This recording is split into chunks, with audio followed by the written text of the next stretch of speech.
ভাই প্রিয় দর্শক, আমি এই চার্জারটার এর আগে একটা ভিডিও দিলাম এই ট্রানজিস্টার দুটো বা আইজিবিটি দুটো চেঞ্জ করার। শুধু এই আইজিবিটি দুটো চেঞ্জ করলে হবে না, এখানকার এই আইসিটাও চেঞ্জ করতে হবে। সাথে এখানকার ছোট ছোট কিছু পার্টস আছে। এই যে এটা হলো ট্রানজিস্টার, এই ট্রানজিস্টারটা কাটবে, প্লাস এই ডায়োডটাও কাটবে।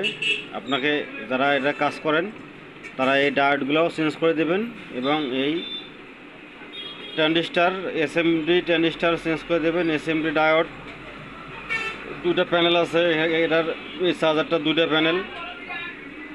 দুটো প্যানেলে আপনাকে কাজ করতে হবে, সঠিক মাপ আছে কিনা দেখতে হবে, প্লাস এই আইসিটা চেঞ্জ করে দিতে হবে।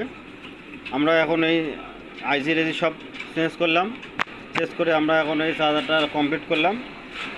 আমরা এই যে চার্জারে এখন এই লাইন দিলাম, আমাদের চার্জারে এই যে চার্জার লাইন পেয়েছে। আমরা ইনশাল্লাহ চার্জারের সাকসেস। এই চার্জারের এই পার্টসগুলো আপনাদেরকে চেঞ্জ করতে হবে যদি এই চার্জারে কাজ করেন। ধন্যবাদ সবাইকে।